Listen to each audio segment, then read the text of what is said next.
रात को तो तुम ऐसे घोड़े बेच कर सोई। तुम्हें पता है मैंने 5-6 कॉल्स करे थे। हाँ तो थकी हुई थी ना जहीर।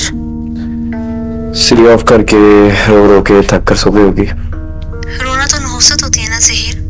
दरअसल वापस आई तो अम्मी ने मुझे चाय बनाकर देने का कहा। हाथ लगाई के बगैर ही?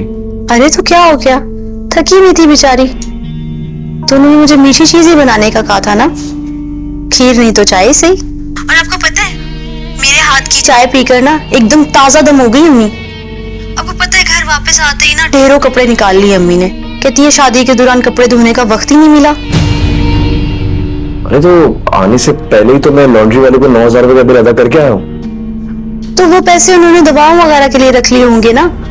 कपड़े तो यूं ही पड़े हुए थे, चादरें तकिए पर्दे पता नहीं क्या क्या पड़ा हुआ था। कहने लगी बहू आओ मिलकर धोते हैं। मैंने कहा इस बुरी हाथों से क्या सारे कपड़े धुलवाऊं, मैंने अकेली नहीं सारे कपड़े धो दिए। What? अब आप खुद ही बताएं। कपड़े धोकर नहाई, खाना गर्म किया, तब तक अम्मी थक कर सो चुकी थी।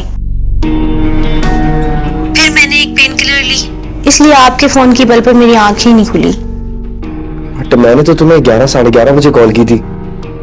अमीशा की नमाज पढ़ रही थी और तुमने कॉल रिसीव नहीं की। बस बेचारी की नमाज पढ़ के दुआएं कर रही थी। अरे अम्मी तो सो गई थी, दुआएं तो मैं कर रही थी। रात टैबलेट लेने के बाद मैंने तहज्जुद पढ़ी, फिर मेरी आंख लग गई। रियली सॉरी नाज़। अरे आप सॉरी क्यों कर रहे हैं जहीर? अफसोस तो सिर्फ मुझे इस बात का है कि अम्मी को ना मेरे हाथ की बनाई हुई खीर नहीं अच्छी लगी। अच्छा तो खीर बना ली तुमने?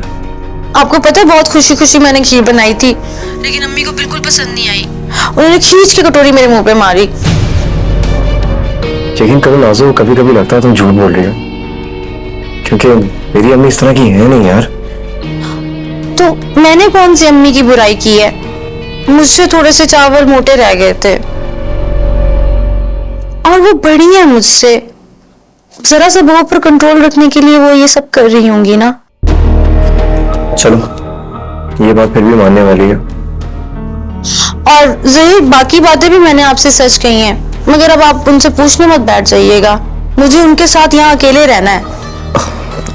ओके ओके, और बताओ। अच्छा ठीक है, मैं आपको 5 मिनट में कॉल करती हूँ।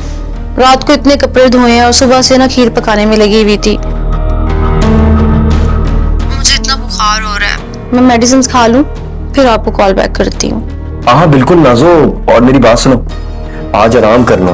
अम्मी अगर कोई काम कहे भी कोई ना कोई बहाना बना लेना, सही है? अल्लाह हाफिज।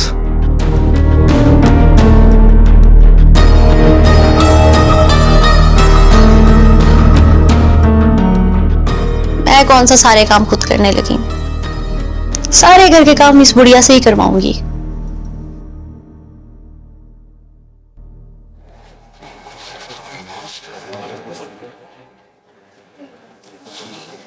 कैसे पांव पसार कर लेटी हुई हो?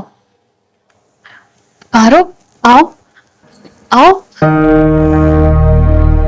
शक्ल सूरत की तुम इतनी खास तो नहीं हो, फिर क्या करके पटाया फहद को?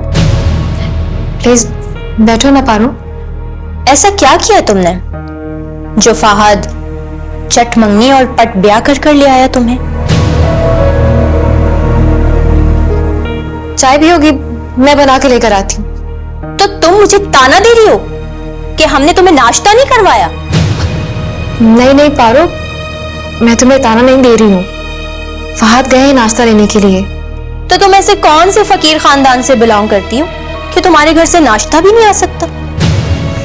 पारो तुम इतनी प्यारी हो तो इतना कड़वा क्यों बोलती हो? ये कड़वाहट ना फहद ने भरी है मेरे लहजे में, मेरे तन बदन में, मेरी जिंदगी में।